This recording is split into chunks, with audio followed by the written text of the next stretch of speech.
বাংলাদেশ সেনাবাহিনীর প্রাচীনতম, ঐতিহ্যবাহী এবং গৌরবময় ইস্ট বেঙ্গল রেজিমেন্টের 17তম কর্নেল অব দি রেজিমেন্ট হিসাবে আমাকে নির্বাচিত করার জন্য সংশ্লিষ্ট সকলকে আন্তরিক ধন্যবাদ এবং কৃতজ্ঞতা জ্ঞাপন করছি। ঐতিহ্যবাহী ইস্ট বেঙ্গল রেজিমেন্ট বাংলাদেশ সেনাবাহিনীর প্রথম রেজিমেন্ট। এই রেজিমেন্টের গঠনের পেছনে রয়েছে এক গৌরবময় ইতিহাস।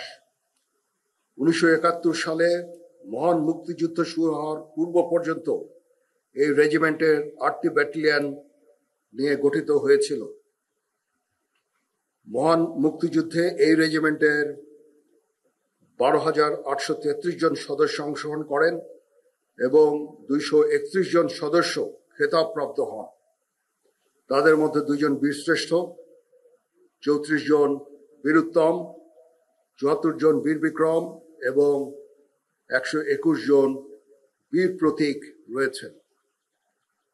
এছাড়াও এই রেজিমেন্টের 924 জন সদস্য মহান মুক্তিযুদ্ধে নিজেদের আত্ম উৎসর্গ করেছেন। আমি সকল শহীদদের বিদায়ী আত্মার মাগফিরাত কামনা করছি। পদাতিক বাহিনীর সবচেয়ে পুরানো এবং ঐতিহ্যবাহী ইস্ট বেঙ্গল রেজিমেন্টের কর্নেল অব দ্য রেজিমেন্ট হিসাবে দায়িত্ব নিতে পেরে আমি অত্যন্ত গর্বিত। আজকের এই প্যারেড অত্যন্ত মনোমুগ্ধকর হয়েছে। আমি প্যারেডের সাথে সংশ্লিষ্ট সকলকে আন্তরিক ধন্যবাদ জানাচ্ছি। আপনারা সকলে অবগত আছেন, একনিষ্ঠ উদ্যোগের ফলে বিগত কয়েক বছরে ইস্ট বেঙ্গল রেজিমেন্ট তথা বাংলাদেশ সেনাবাহিনীর আধুনিকায়ন ও উন্নয়ন সাধিত হয়েছে। এর মধ্যে নতুন নতুন ইউনিট প্রতিষ্ঠা, আধুনিক অস্ত্র এবং সরঞ্জামাদি সহ বহু উন্নয়ন ও কল্যাণমূলক কার্যক্রম অন্তর্ভুক্ত রয়েছে।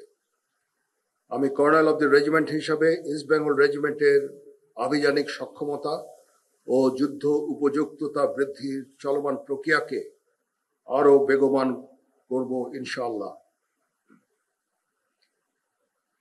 যুদ্ধোপযোগী এবং আধুনিক প্রযুক্তির যে কোনো প্রয়োজনীয় যুদ্ধাস্ত্র সরঞ্জাম যোগান দেওয়ার ব্যাপারে আমি সর্বদা সচেষ্ট থাকব। ইতিমধ্যে আমরা ইন্ডিজিনিয়াস ডিফেন্স ইন্ডাস্ট্রি তৈরির কার্যক্রম শুরু করেছি, যা আমাদের সক্ষমতাকে অনেকাংশে বৃদ্ধি করবে। কর্নেল অব দি রেজিমেন্ট হিসাবে ইস্ট বেঙ্গল রেজিমেন্টের প্রতিটি সদস্যকে পেশাদার ও সুপ্রশিক্ষিত হিসাবে গড়ে তুলতে আমি বদ্ধপরিকর। পেশাগত দক্ষতার পাশাপাশি একটি সুন্দর জীবনমান আমাদের সকলের কাম্য। আমি যে কোনো কল্যাণমুখী কার্যক্রম বাস্তবায়নের জন্য সর্বদা সচেষ্ট থাকব। এই বিষয়ে আমি রেজিমেন্টের সকল সদস্যদের সহযোগিতা কামনা করছি। আমি আশা করব ইস্ট বেঙ্গল রেজিমেন্টের প্রতিটি সদস্য তাদের উপর অর্পিত দায়িত্ব সর্বোচ্চ শৃঙ্খলা, পেশাদারিত্বের সাথে পালন করবে। এই রেজিমেন্টের প্রতিটি সদস্য দেশের যে কোনো প্রয়োজনে স্বতঃস্ফূর্তভাবে দায়িত্ব পালন করবে, প্রয়োজনে নিজের জীবন বিসর্জন দিতে সর্বদা প্রস্তুত থাকবে। পরিশেষে একটি সুন্দর অভিষেক অনুষ্ঠান আয়োজনের জন্য আমি পাপা টাইগার এবং সংশ্লিষ্ট সকলকে আন্তরিক ধন্যবাদ জানাচ্ছি। প্যারেডের অধিনায়ক সহ অংশগ্রহণকারী সকল কন্টিনজেন্ট সদস্য এবং বাদক দলকে অভিনন্দন জানাচ্ছি।